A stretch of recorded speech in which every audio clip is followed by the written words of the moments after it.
Alright, today I'm explaining an approach for songwriting, writing a hook, and then building a song off of that. I recently did this with my song titled The Construct from my Post Meridium EP. It's now available for streaming, and has a music video.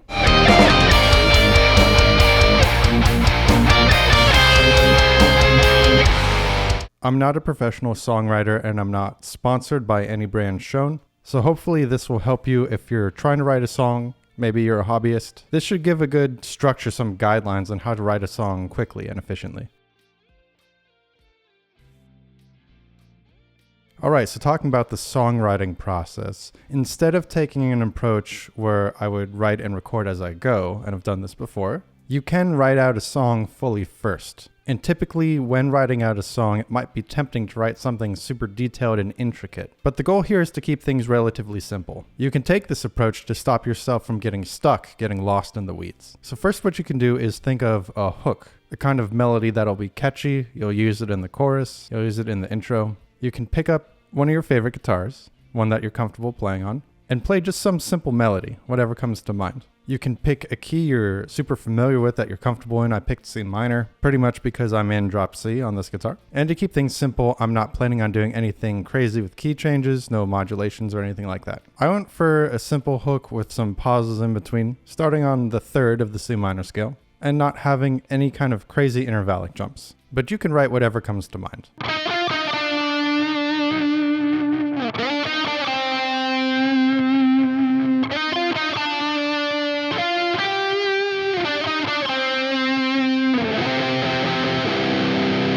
Now that you've established this idea, you could take a step back and write out the plan for the rest of the song. You could have done this first, but it might help just to see if you can think of a hook to do instead of writing out this grand plan and then getting frustrated on step one, because that has happened to me before. So first you might want a recognizable hook, and we already have that, so check. You'll want a verse and maybe a bridge. This can provide some contrast from the verse and transition into the chorus. I didn't use the bridge too often in this particular song. Once on guitar, then once programmed into synth. And this is because I ultimately cut other instances of it to keep the song from being too long. And then after the bridge, of course, the chorus. And you can use the melody from the hook in the chorus, and you can build off of that. In this particular song, I expanded off the melody of the hook, I added a harmony, and I repeat the whole thing twice. And a trick you can use to make these repetitions sound different is change the chords beneath the melody.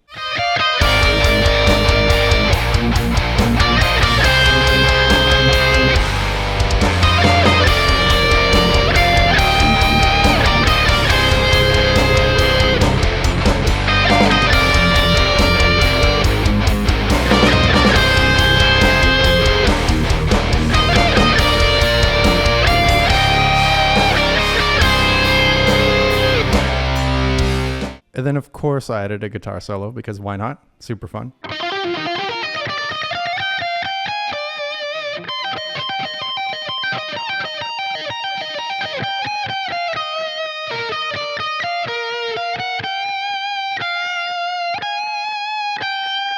I made sure to write a different rhythm part for the guitar solo, something simple to not distract from the solo, yet not anything out of place.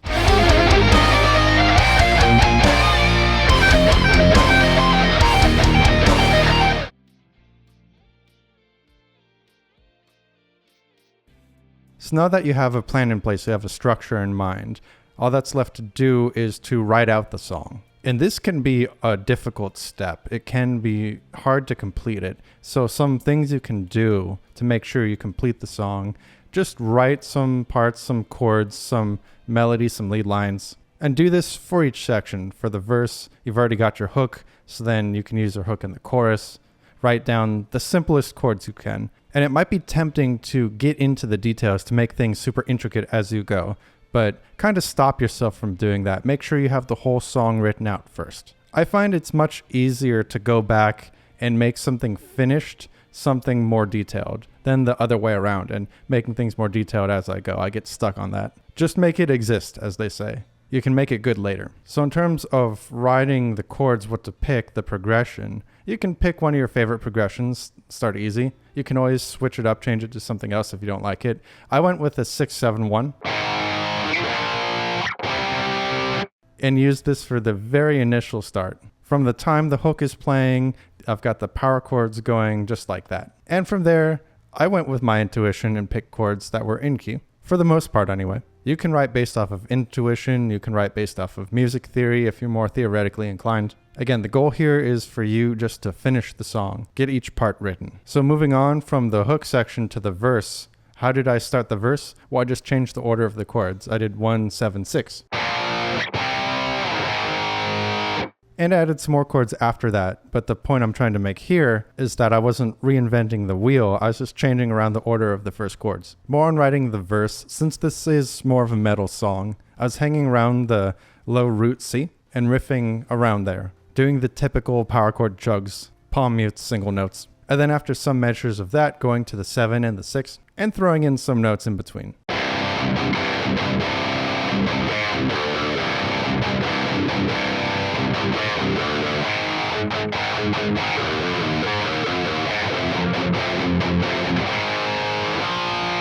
If you do know your intervals, you can pick which scale degrees you're basing your chords off of. For example, the 5th strongly resolves to the root note. So knowing a bit of music theory can help speed things up. It's amazing what you can write, knowing just a little bit and going off of that, even if it feels simple at first. Of course, you don't need music theory to write songs. You can use whatever chords or rhythms you typically like to noodle around with. If you're worried about making the same song over and over again, you can go back and change things. Now that rhythms and riffs and chord progressions have been talked about, what about writing the lead line? Whether you're writing for voice, so top line, or if you're writing lead lines for your guitar, or whatever instrument you play. Whenever you're stuck trying to think of a melody, a good trick is to start with a triad. So you think a major chord, a minor chord, the 3 notes that define that, you've got your root, your 3rd, your 5th. Even if you don't know the theory part, if you know the chords, how to play the chord at whatever part of the neck, play notes from that chord if you don't know the music theory. And you're basically picking apart that triad, you're playing an arpeggio. To write the lead line then, you don't have to fully do just arpeggios. You can pick notes and then branch off from there. And that's what I did for the verse for this song. I started on the root, went down to the 5th, and then just branched out from there, taking some inspiration from the pentatonic scale too.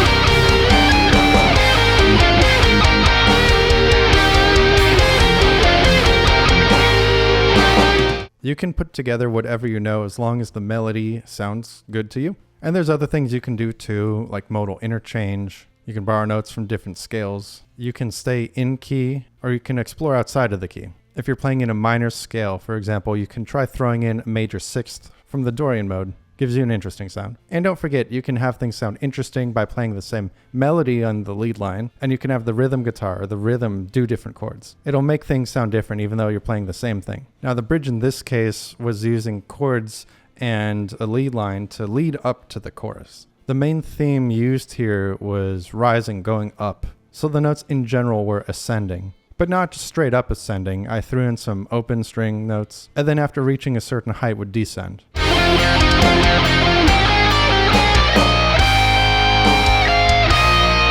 For the chorus, it was time to play the hook again. I played it an octave up.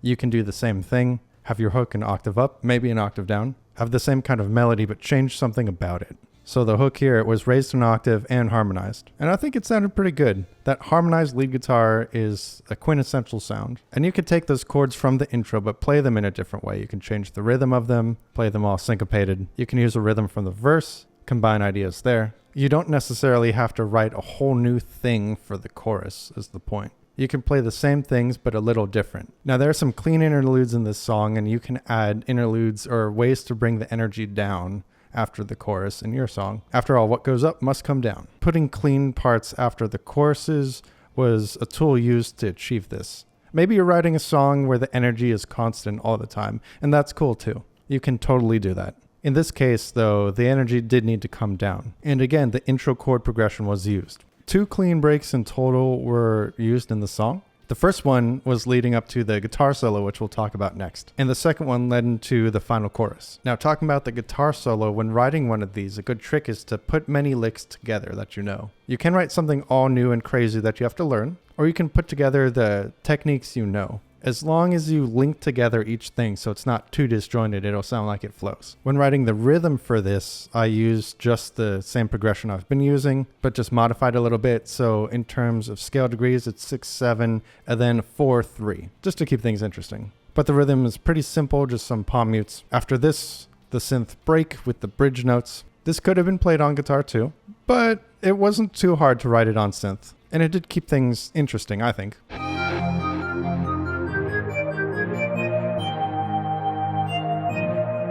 And this, of course, goes to the chorus. Pretty self-explanatory here. Since this is a more formulaic song, we don't need to do anything crazy with the chorus. You can add some variations in if you want, but keeping it the same will sound great. Repetition is a powerful tool. Now, after this chorus, I put in a breakdown. I'm a 2000s metalcore kid at heart. You can have some fun if you want. You could go to a bridge or another verse, but I put in a breakdown, just a chuggy type thing. And I kept the lead lines from the verse. During the breakdown, I played the second part of the verse lead line. And it's a great demonstration of the trick discussed earlier, playing the same thing but having the rhythm guitar do something different. That kind of thing sounds pretty good during breakdowns, unless you hate breakdowns.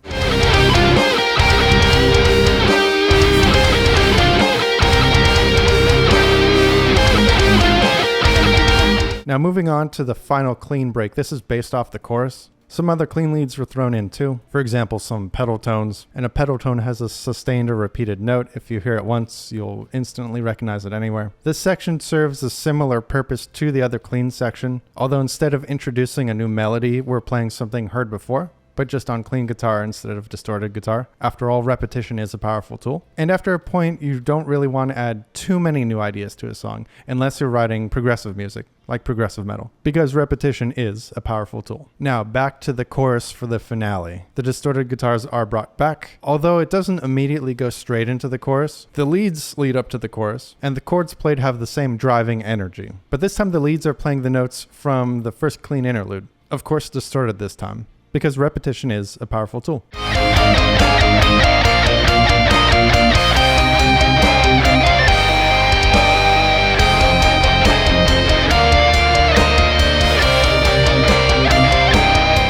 And then we finally go into the chorus. Again, keeping it simple and formulaic. That was one of the goals of this song because, of course, repetition is a powerful tool. If you're looking for a way to end a song, you can do the classic fade out. You can have the song just end. In this case, synth was used to play a melody.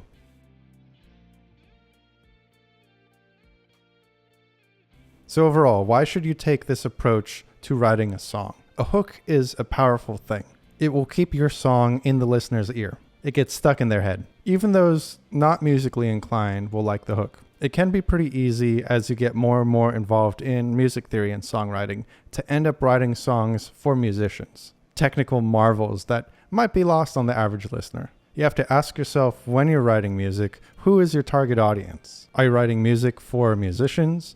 Are you writing music for the general audience? Maybe some enjoyers of a certain genre niche? So your target audience in mind, and after writing a hook, you can get some pretty quick inspiration for writing a whole song. Writing simpler songs, like in this case, will make them easier to record and perform, which is great if you don't have too much time to do either of those things. Not all of us are professional musicians. We have obligations outside of songwriting and recording. Maybe you have children, maybe you have pets, a day job, other obligations you have to take care of. It can be easy to get lost in writing detailed things, but that can take up a lot of time and prevent you from finishing a song. Taking a step back and writing something simpler can result still in a tricky technical song. You can go back and add more details to it, but not stressing the details too soon helps in completing songs. So you can have a hook, pick a key, write out the plan for your song, verse, chorus, etc., and things will start to fall into place. Knowing a little bit of music theory does help, but again, it's not required. Thinking of that structure beforehand does simplify things. You'll know you need a verse here, a chorus there. Moving on to talking about the approach in general,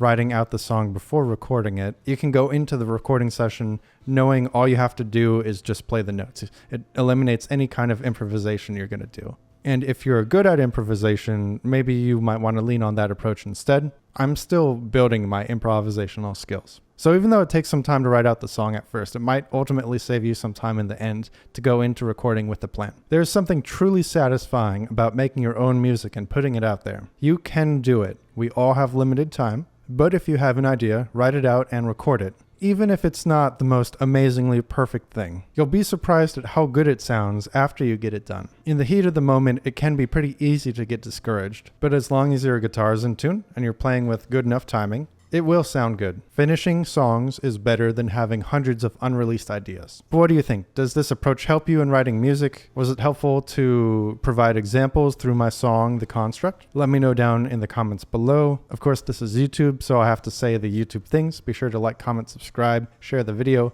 print out every frame and mail it. Please consider streaming The Construct. It's on Spotify and all major streaming services. And if you like it, consider listening to the rest of the EP too, titled Post Meridium. And as always, peace.